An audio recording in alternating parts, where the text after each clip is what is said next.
Na letnú školu rusínskeho jazyka a kultúry sa prihlásili záujemcovia z Kanady, zo Spojených štátov či z Nového Zélandu.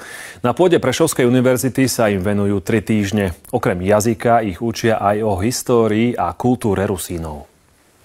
Sláva Isusu Christu! Vítajte v Štelbáchu. Letná škola je veľmi výnimočný projekt. Rusíni z celého sveta prídu hľadať svoj koreň. Angelina prišla do Prešova z Nového Zélandu.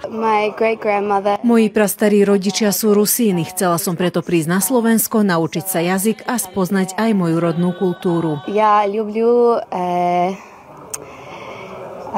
rusínske jazyk i kultúry.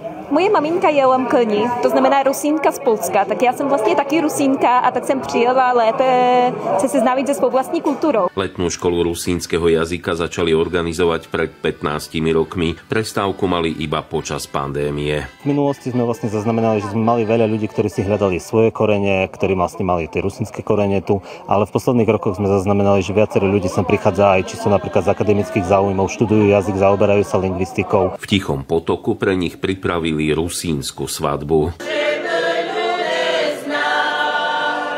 Tradičná naša rusínska svadba s zvyklostiami, čiže zberanie party, tancovanie, čepenie, no a k tomu patrí aj občerstvenie, respektíve svadobná hostina. Ich obliekli do krojov. Sú na tejto rusínskej svadbe hostiami a dokonca aj z týchto našich účastníkov sa vyberá svadobný pár. Čiže my sme tu dnes reálne niekoho aj nereálne zosobášili.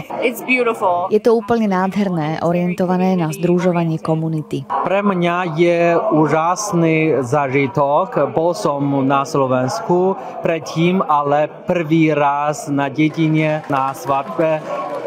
To je úžasné, to je zaujímavé, veľmi zaujímavé. Každý absolvent letnej školy dostane na jej záver certifikát Robert Platta, Slovenská televízia.